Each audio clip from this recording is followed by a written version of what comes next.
Bom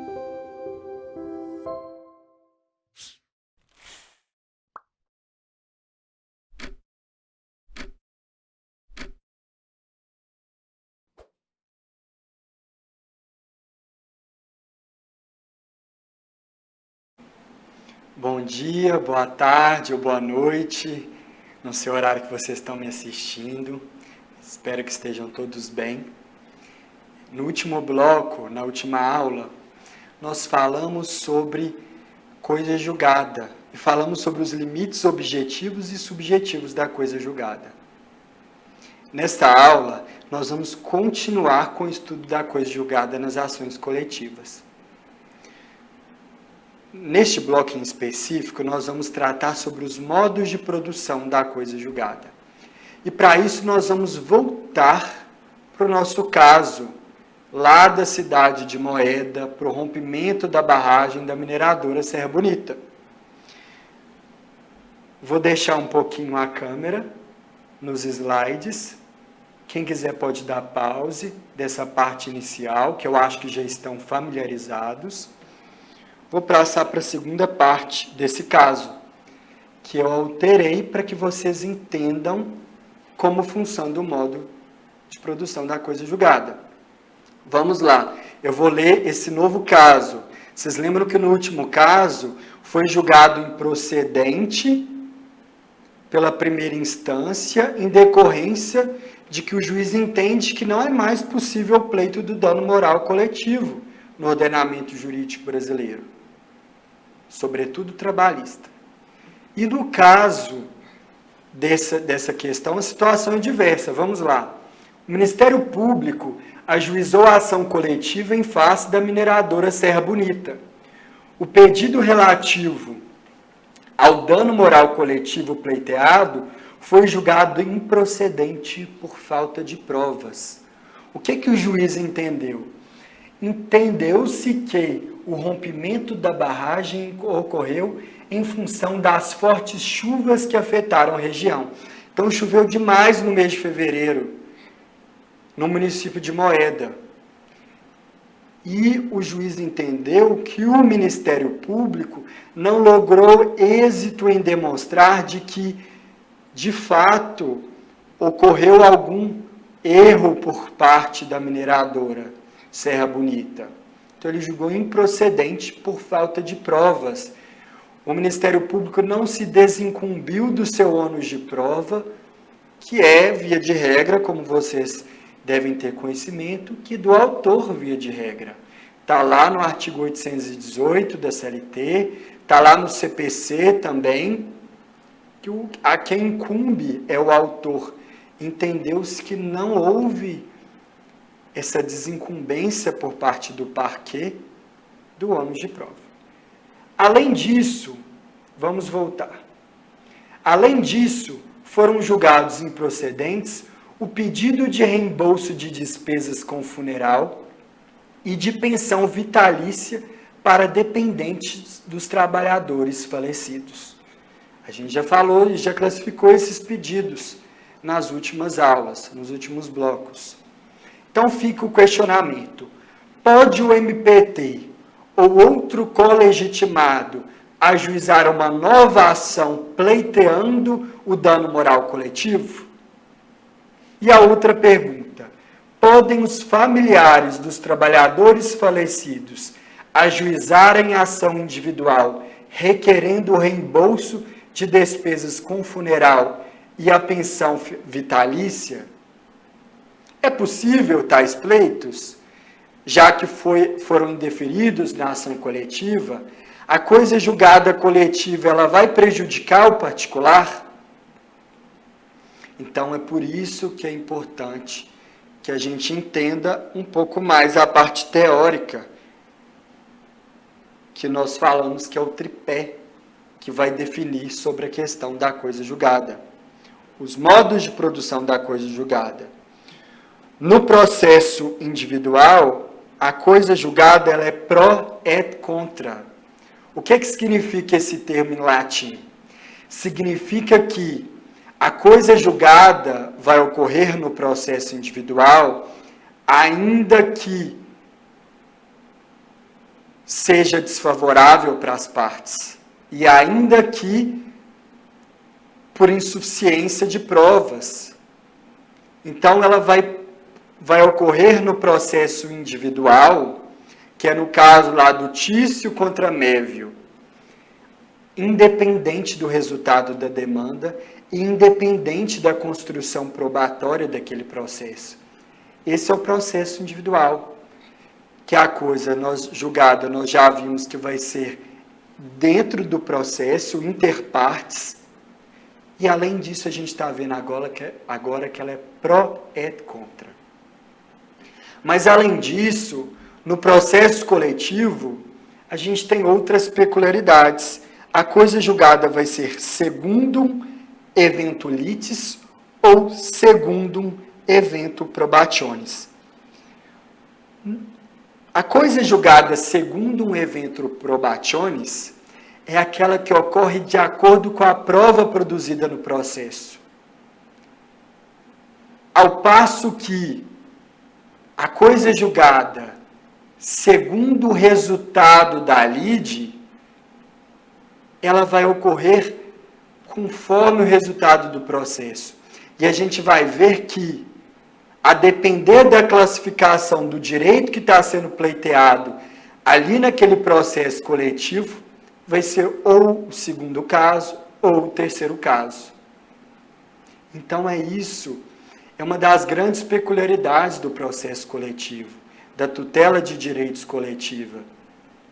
Porque aqui, essa eficácia tradicional da coisa julgada, esse modo de produção da coisa julgada tradicional, ele não se verifica. Existem países, como nos Estados Unidos, que a gente está sempre retomando ele aqui nas nossas aulas, em que essa produção da coisa julgada, ela vai ocorrer como no processo individual. No direito norte-americano, independente do resultado do processo, via de regra, a coisa julgada vai se formar. Mas no Brasil, a sistemática é diferente. E aqui entra o Código de Defesa do Consumidor. O que é que dispõe o Código de Defesa do Consumidor? Artigo 103, inciso 1º e inciso 2º. O inciso 1º está falando dos direitos difusos e o inciso 2º está falando dos direitos coletivos em sentido estrito. Então, a primeira parte desse dispositivo vai dizer que a coisa julgada vai ser erga omnes, exceto se o pedido for julgado improcedente por insuficiência de provas. E no inciso 2º também fala que a coisa julgada, no caso de direitos coletivos em sentido estrito, ela vai ser ultra partes, mais limitada ao grupo ou categoria, ou classe, salvo improcedência por insuficiência de provas. E além disso, o parágrafo 1º vai dizer que os efeitos da coisa julgada, prevista nos incisos 1º e 2º, não prejudicarão os interesses e direitos individuais dos integrantes da coletividade, grupo, categoria ou classe. O que o CDC está indicando para a gente? Está indicando que o dano moral coletivo, por exemplo, que é um exemplo de direito que está relacionado mais à tutela difusa, se o legitimado coletivo demonstrar que existem novas provas, ele trazer uma melhor prova para o processo, a coletividade não pode ser prejudicada, porque num primeiro momento o Ministério Público do Trabalho não se desincumbiu do seu ônus de prova.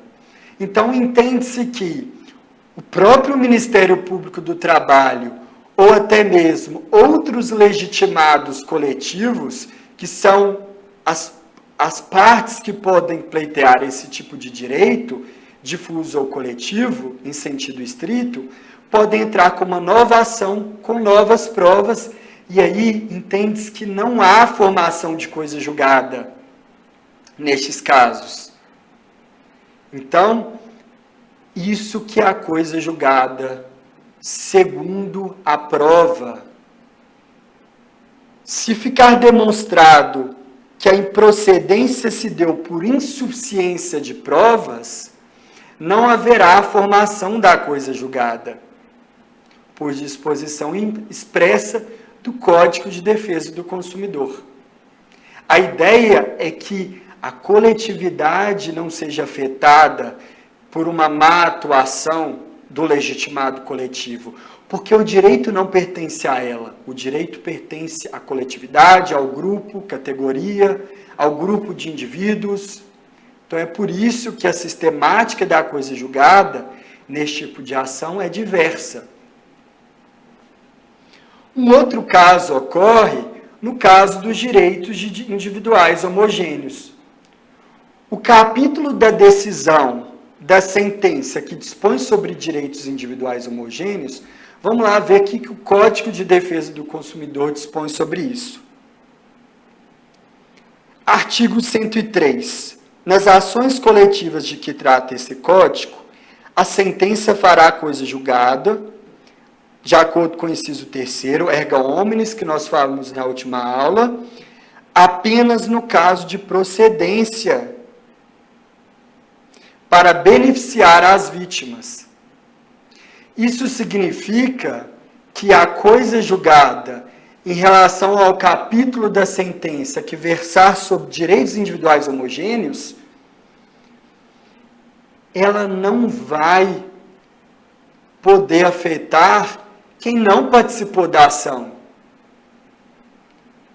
Ou seja, e aí lendo o parágrafo 2º desse dispositivo, que vai dizer: na hipótese prevista no inciso 3º, ou seja, na hipótese dos direitos individuais homogêneos, em caso de improcedência do pedido, os interessados que não tiverem intervindo no processo como litisconsortes poderão propor ação de indenização a título individual. Então, vocês lembram que eu falei na aula sobre legitimação, que às vezes não é interessante que o particular ele adira, que ele entre, que ele participe como litisconsorte na ação coletiva, quando ela versar sobre direitos individuais homogêneos, porque se ele não participar, ele não vai ser afetado com os efeitos da coisa julgada em caso de improcedência. Então, é por isso que criou-se no ordenamento jurídico brasileiro uma sistemática muito favorável para o consumidor, para o trabalhador, para o particular, porque ele não pode ser prejudicado, mas só beneficiado pela tutela coletiva. E isso é mais uma consequência do princípio da proteção, do princípio da máxima efetividade do processo coletivo, todos esses direitos fundamentais que regem o processo coletivo. Só que o STJ ele vai fazer uma distinção, e que ela é muito importante até para a gente fixar a matéria.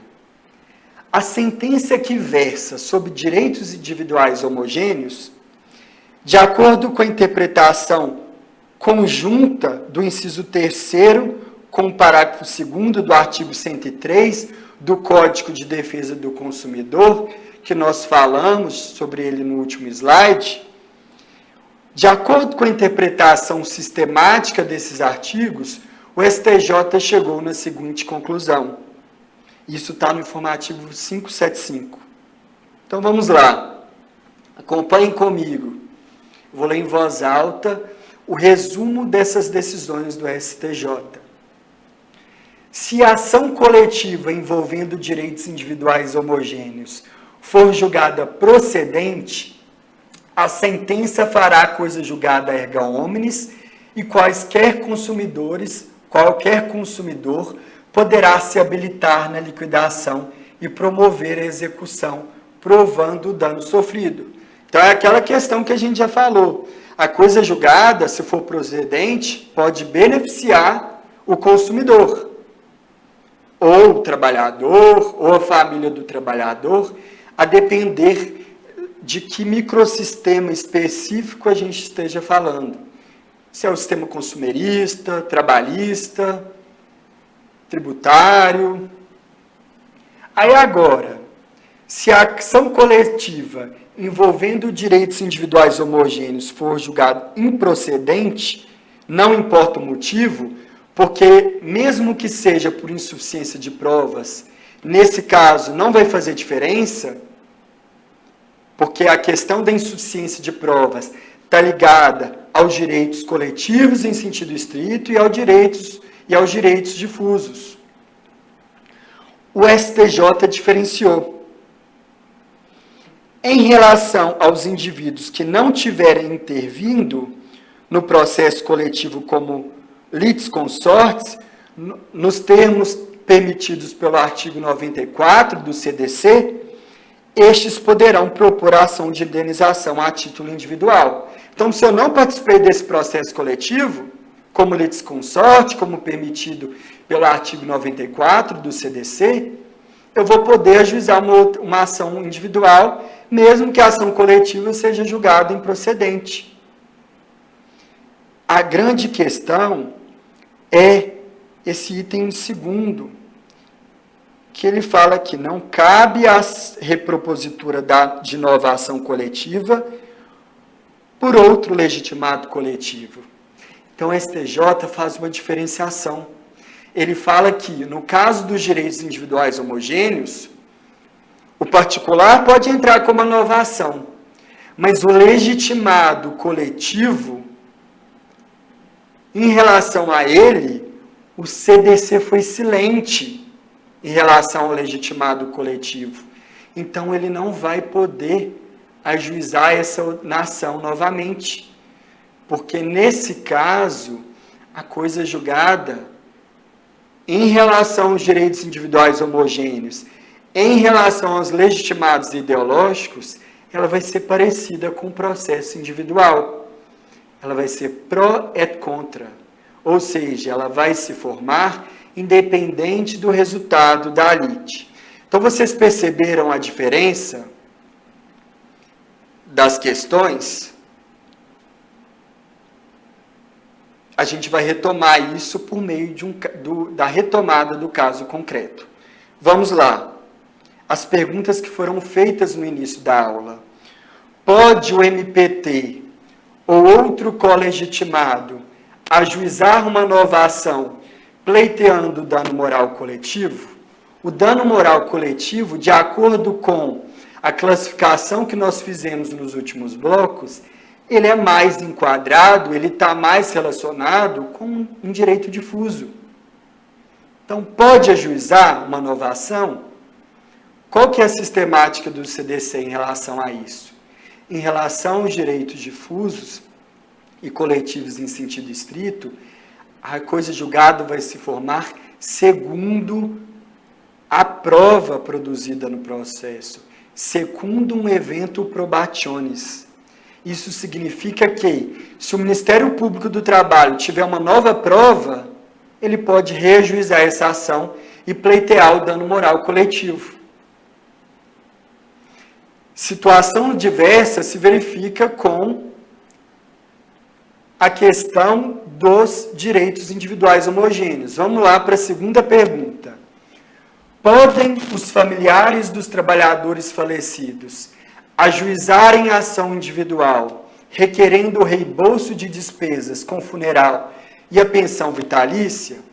No caso que a gente apresentou, esses pedidos foram julgados improcedentes na ação coletiva ajuizada pelo Ministério Público. Como são enquadrados como direitos individuais homogêneos, porque acidentalmente coletivos,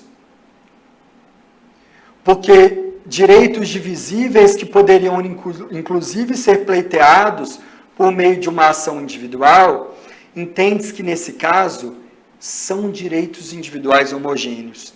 Em decorrência disso, em relação a eles, essa sentença de improcedência, independente do motivo que tenha sido levantado pelo magistrado, lá nessa ação coletiva, não vai haver formação de coisa julgada. Então vamos lá, concluir a questão da sistemática da coisa julgada em ações coletivas. No processo individual, a eficácia vai ser inter partes e pro et contra, ou seja, independente da prova e independente do resultado do processo. Já no caso dos direitos coletivos, em sentido estrito e direitos difusos, a eficácia subjetiva da coisa julgada vai ser erga omnes ou ultra partes, a depender se é difuso ou coletivo. Né? No caso dos direitos difusos, como vimos no último bloco, a eficácia subjetiva vai ser erga omnes. E no caso dos direitos coletivos em sentido estrito, a eficácia da coisa julgada subjetiva vai ser ultra partes. Já em relação ao modo de produção da coisa julgada, nesses dois casos, vai ser secundum eventum probationis, de acordo com a prova do processo. E aí, descendo, no caso dos direitos individuais homogêneos, aqui no slide está errado, é só essa segunda parte que está correta. No caso dos direitos individuais homogêneos, a eficácia subjetiva da coisa julgada vai ser erga omnes. Mas o modo de produção da coisa julgada vai ser de acordo com o resultado da lide, sempre no sentido de beneficiar o particular e nunca de prejudicá-lo, salvo se ele tiver participado como litisconsorte do processo.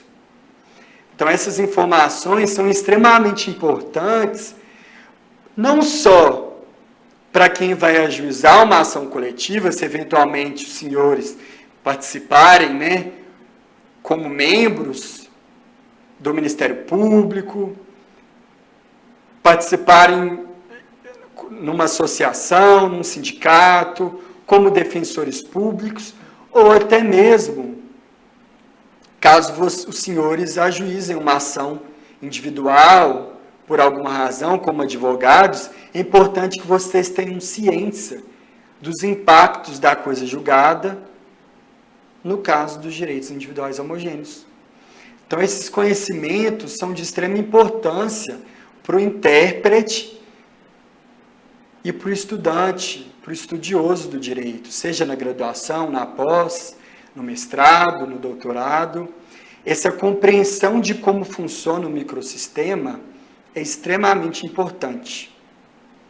Nos dois próximos blocos, nós vamos falar sobre os efeitos da tutela coletiva no âmbito individual.